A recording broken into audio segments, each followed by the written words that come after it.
بھائیوں نیا سال شروع ہو چکا ہے ہمارا. دیکھو جنوری بھی اللہ کا اور محرم بھی اللہ کا. کیوں کہ چاند بھی اللہ کا اور سورج بھی اللہ کا. یہ بھی تعصب کی بات ہے کہ یہ کافروں کا سال ہے، یہ مسلمانوں کا سال ہے. سورج جب اللہ نے بنایا تو سورج کے گرد کا کیلنڈر بھی اللہ کا. جب چاند اللہ نے بنایا تو چاند کا کیلنڈر بھی اللہ کا.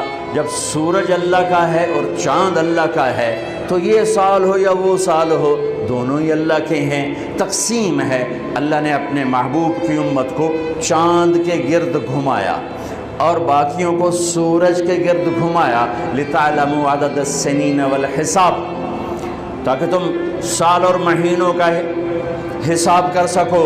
چاند کی گرد ہمیں کیوں گھمایا؟ کہ سورج کا کیلنڈر نارتھ پول پہ فیل ہو جاتا ہے. وہاں سورج نکلتا ہی نہیں 6 مہینے. جہاں 2 مہینے نہیں نکلتا وہاں تو میں بھی گیا.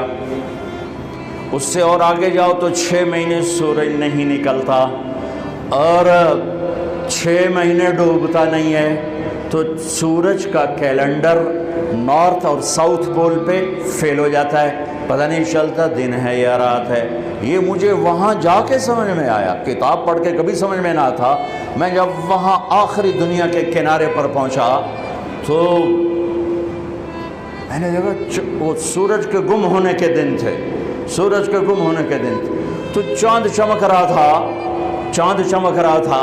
تو مجھے پتہ چلا کہ اللہ نے میرے نبی کو چاند کا کیلنڈر کیوں دیا کہ وہاں 6 مہینے سورج نکلتا نہیں، پھر 6 مہینے ڈوبتا نہیں، لیکن وہاں بھی چاند نکلتا بھی ہے، ڈوبتا بھی ہے، گھٹتا بھی ہے، بڑھتا بھی ہے. وہاں اگر کوئی مسلمان رہتا ہے تو چاند کو دیکھ کر اپنا نظام صلاۃ بنا سکتا ہے، روزے کا بنا سکتا ہے، نماز کا بنا سکتا ہے. سورج سے نہیں بن سکتا. ہاں اب آج کی تعلیمات میں گھڑیاں آ گئی تو اس سے پتہ چل گیا. لیکن ایک آدمی جاہل ہے، ان پڑھ ہے، گھڑی کوئی نہیں، تو چاند کو دیکھ کے کہہ سکتا ہے رات آ گئی. چاند ڈوبا دن آ گیا ہے، رات ہی لیکن دن آ گیا.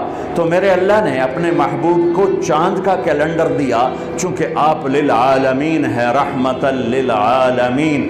تو اس کا تقاضا یہ تھا کہ دنیا کے جس خطے میں میرے نبی کا امتی موجود ہو اس کو نماز کے ٹائم کا پتہ ہو، اسے کیلنڈر کا پتہ ہو، روزے کا پتہ ہو. اس لیے چاند کے گرد گھمایا ہے. ہمارا نیا سال ہے، وہ بھی ہمارا ہے، یہ بھی ہمارا ہے. یہ تعصب کی بات ہے، وہ کافروں کا سال، یہ مسلمانوں کا سال.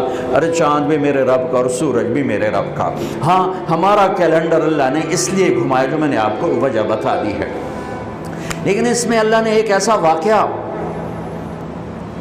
یہ پہلے بھی ہو سکتا تھا قتل حسین اور بعد میں بھی ہو سکتا تھا قتل حسین، لیکن شروع سال میں ہی اللہ نے اس کو مقرر کیا، طے کیا کہ جیسے ایک رواج بن گیا سال نو کی تقریب منانا، وہ نہ ہو بلکہ مزید آخرت کی یاد ہو، مزید آنسو بہیں.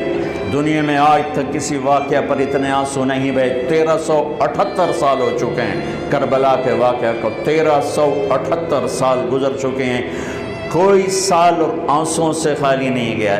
دنیا میں کوئی ایسا واقعہ نہیں ہے جس پر اتنے آنسو گرے ہوں اور گرائے گئے ہوں اور گرتے ہی جا رہے ہوں اور گرتے ہی رہیں گے جب تک اسلام باقی ہے اور جب تک مسلمان باقی ہے.